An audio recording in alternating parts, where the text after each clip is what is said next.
representatives that by 5 o'clock. Co-chairs and delegates, I'd like to thank co-chairs for the opportunity to take part and facilitate the discussion at the first technical expert meeting held under the ADP as well. Yesterday evening, as we finished working on technical examination of opportunities in energy efficiency, we reached a good understanding of good policy practices as well as opportunities and potential solutions to the challenges identified by parties.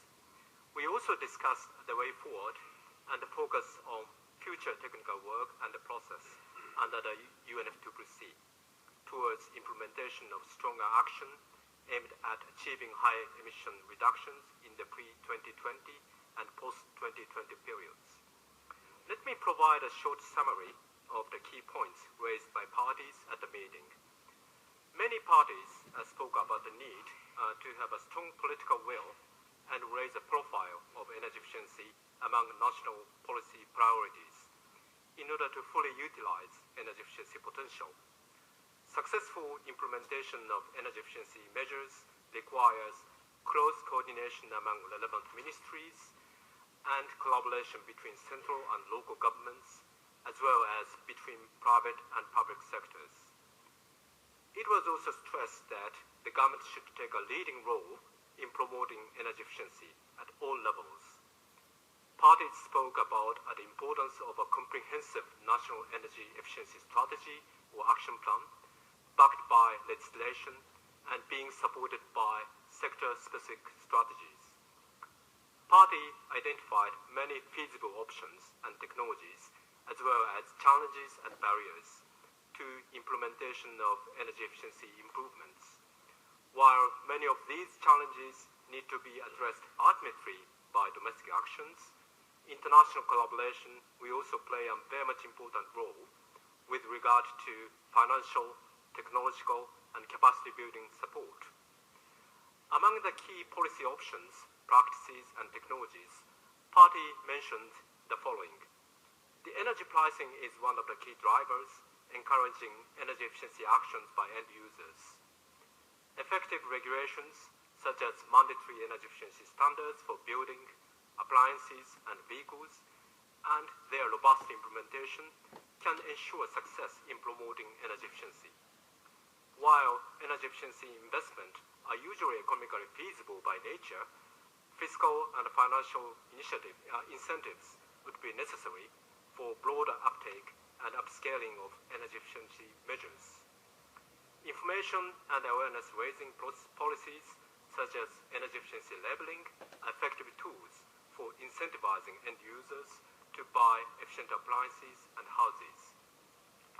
Technology development and innovative R&D is crucial for further exploitation and enhancing energy efficiency potential. Parties also talked about a diverse range of challenges and barriers that are often flip sides of good policy practices. They include insufficient profile of energy efficiency in national policy priorities and complicated and ill-coordinated governance structure, lack of capacity in designing and implementing effective policies, and lack of technical knowledge, laboratories, and expertise, a lack of cost-reflective energy pricing, short-sighted purchasing and investment patterns, and insufficient financial incentives to stimulate energy efficiency, and also difficulties in accessing large-scale financing that make it difficult to replicate success in cases of highly expensive technologies. Then let me move on to way forward. Discussing the way forward, many delegates pointed out the need to continue the dialogue after the March ADP session and raised several points with regard to possible action that could be taken by parties, the UNFCCC and its institutions, and other international organizations, partnerships and initiatives, and the Secretariat. Delegates expressed expectations that as a result of engagement in the technical examination process, parties and the relevant initiatives and partnerships might be in a position to launch new and ambitious policies and actions around the options identified above, with potential to contribute towards pre-2020 ambition and also towards preparing for post-2020 policy frameworks. Several parties noted that the discussion in the technical examination meeting under the ADP should maintain its focus on workstream 2 by covering all elements of relevant paragraphs of Decision 1 CP17 in a comprehensive manner. The specialized international organizations and partnerships such as IEA and IPEC should continue to be involved in the technical expert meeting process and assisting parties within the scope of their mandates in moving this process forward. In discussing the way forward and the actions by parties, participants suggested the following. One of the priorities at national level is to define a holistic and integrated approach to address energy efficiency issues by placing them higher in the overall policy agenda of the governments. Strong political will, clear policies, and good understanding of approaches, measures, and technologies is necessary for comprehensive rollout and upscaling of energy efficiency initiatives. Parties are encouraged to address identified challenges and barriers through policy and technology options and make efforts to test and adapt various feasible options using existing practices and experiences. Some parties spoke about the need to better understand policy options, opportunities, and mitigation potential, barriers, and planning requirements, including various aspects of implementation, rolling out, and scaling up. The need to use the existing NAMA registry to facilitate collaboration on energy efficiency initiatives was highlighted. Further improvement of NAMA registry, such as the linkage to a specified financial mechanism, could enhance collaboration and implementation of programs and projects. Participants encouraged parties and international organizations to make submissions to provide further views on technical examination process under the ADP and on mitigation benefits of energy efficiency measures. As for the role of Unit Group C and its support institutions, parties suggested the following. The role of the Unit Group C is to galvanize the potential political will of parties to implement pre-2020 action and inform preparation of post-2020 policies and objectives. Most specifically, the Unit Group C could serve as a platform for future discussions and interactive dialogue to facilitate communication between parties and international support organizations, focusing on innovative and creative solutions, including on energy efficiency, among other topics, and on how success stories could be replicated. Some developing countries suggested looking for new, better, and practical ways of managing knowledge and information on energy efficiency with a view to help parties realize opportunities and potential by assisting them to set up incentives, schemes, looking at cost effectiveness, investment, international cooperation options, and technology transfer. Some developed countries expressed their strong interest in continuous sharing their examples through the Unit Group C process. Existing Unit Group C institutions, namely the technology mechanisms, i.e. Technology Executive Committee and Climate Technology Centers and Networks, as well as Green Climate Fund, could be actively engaged to assist countries in scaling up development of energy efficiency policies, initiatives, and actions. A proposal was made to invite those institutions to work intersessionally.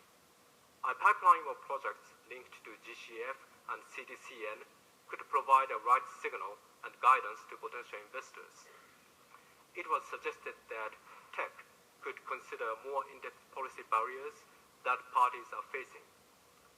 Some developed parties highlighted multiple avenues of international cooperation in the field of energy efficiency at bilateral level, trilateral level, regional level, and multilateral level. There are plenty of international initiatives or programs for helping developing countries to promote energy efficiency in terms of capacity building, technology transfer, and financial assistance. Their utilization could be further promoted. assistance in pairing countries with appropriate international organizations or initiatives could be provided by existing UNFCCC institutions or by a newly created mechanism, such as through clearinghouse and other matchmaking arrangement.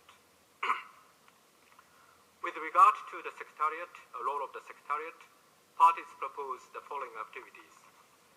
The Forum of Cities and the TEM on Urban Environment, to be organized in June, should broaden the audience, engage cities, private sector, and implementing agencies, and look at successes and failures in implementing of policies and technologies. Given the close linkage between the central and municipal government, energy efficiency aspects relevant for urban areas should also be discussed there. Some parties suggested continuing the technical work by having a more focused dialogue on policy options, moving from abstraction into actuality, and working towards preparing inputs for ministerial meeting in June and UN Secretary General Summit in September. It was requested that the Secretariat update a technical paper on mitigation ambition based on submissions and discussions at the meetings by pulling together policy examples, drawing on experience of parties and international organizations, and by preparing a new short document for policymakers. I would also like to thank all presenters, parties, and international organizations for their excellent contribution, for their constructive engagement, and for their willingness to take the TEM's process forward. Last but not least, I'd like to thank you again, co-chairs and the Secretariat, for your tireless efforts for making this happen. So, thank you very much indeed. Thank you very much, Arima-san, for your report, and also Yuba for your report. I think that's quite impressive, what we have heard. And I can also, I think, extend to you a lot of thank you I've heard in the corridors. A lot of praise on how you have been facilitating the technical expert meetings, and maybe I should also thank the Secretariat staff that has been tirelessly setting up the meetings. Delegates, I think you have